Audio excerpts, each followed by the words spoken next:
Magluto ako ng ham for Christmas. I know, not Christmas. New Year's Eve, guys.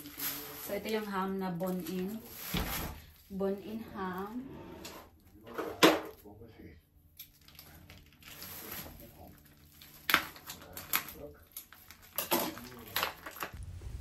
First time ko to magluto ng ham for New Year. At saka, nakita ko lang to sa, sa YouTube. Saka, lagyan ko siya ng pineapple. Kasi gusto ko yung medyo may matamis na, na lasa. So, by the way, ang laki nitong ham na to, guys. Ayaw kasi ng asawa ko ng yung maliit na boneless. Gusto niya ng bone-in. Kaya ito, sobrang laki. At saka, nilagyan ko lang siya ng chicken broth pala. Tapos, i-bake ko siya for an hour with the broth na inilagay ko. Tapos, lagyan ko siya ng pineapple at saka cherries. So, nakita ko lang yan sa, sa YouTube.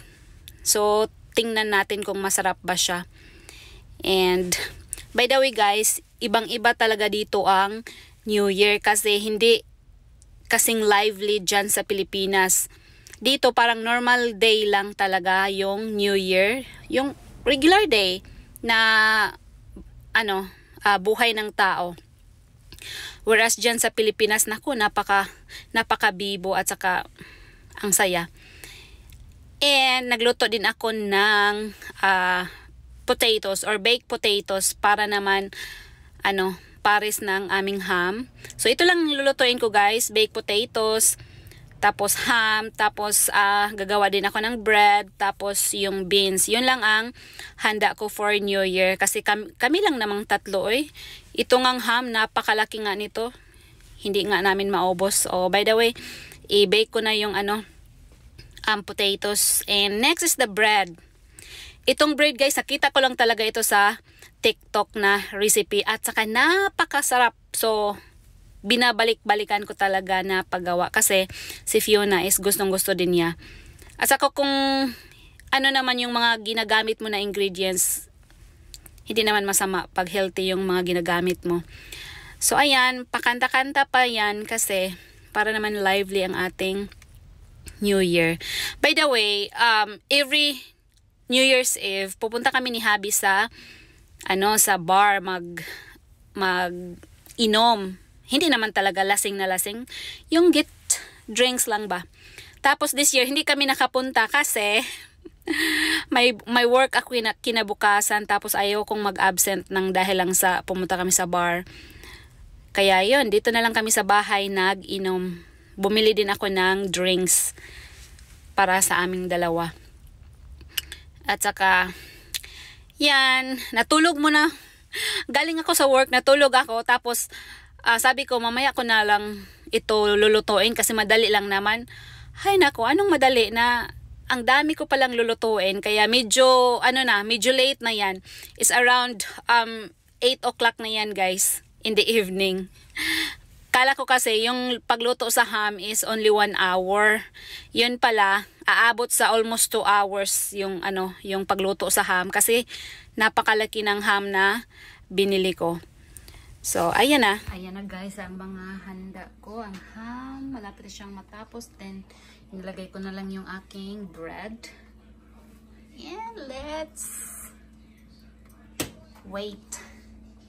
So, habang hinihintay natin maluto yung ham, mag-prepare muna ako ng beans. So, ito, pang side dish yung beans natin. I-steam ko lang siya, tapos lagyan ng butter, at saka black pepper, salt, and kung ano-anong spices. So, ganyan ako guys. Kung anong merong spices ako na nandito sa bahay, yun ilagay ko. Tapos, yan. I-steam lang natin for mga 5 minutes hanggang maluto yung ating beans. At saka, we're almost ready. And it's already almost 9 o'clock. Medyo nagutom na ako guys. Nagutom na si ako. Ang tagal ko kasing, nag-start magluto. Maaga ako mag-out sa work, tapos nag-take a nap muna ako bago ako magluto. Kaya ito late na, pero okay lang naman. New Year's Eve naman itong preparation na to. So by the way, yung potatoes ko is luto na. So yun na lang ham at saka yung beans ang hihintayin natin. O ayan, o di ba? Ito na aking bread, guys. Luto na siya. Ganyan siya. Then, I'm waiting for my beans. And that's all I cook for New Year's Eve. Ayan, luto ng ating beans.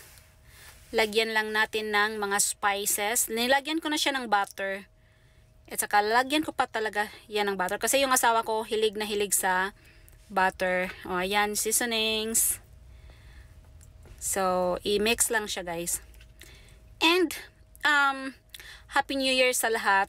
And hope nga nag-enjoy kayo sa inyong New Year's Eve. Kahit itong video na to is late na ma-upload kasi nga i-edit ko pa siya. At saka busy tayo kasi meron tayong full-time work. Luto ng aking ham, guys. Ayan na siya.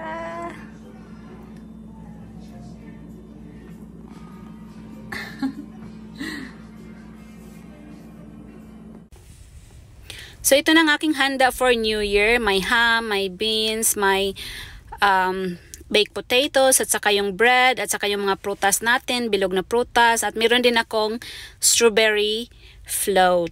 Happy New Year, everyone! Let's eat! Let's eat, guys! Hope you enjoyed this video, and I'm very thankful for the year 2023. Because maraming nangyari sa buhay at saka maraming blessings na natanggap namin. At saka hopeful this 2024 kahit mayroong mga problema, but we will still embrace it. And Happy New Year and God bless.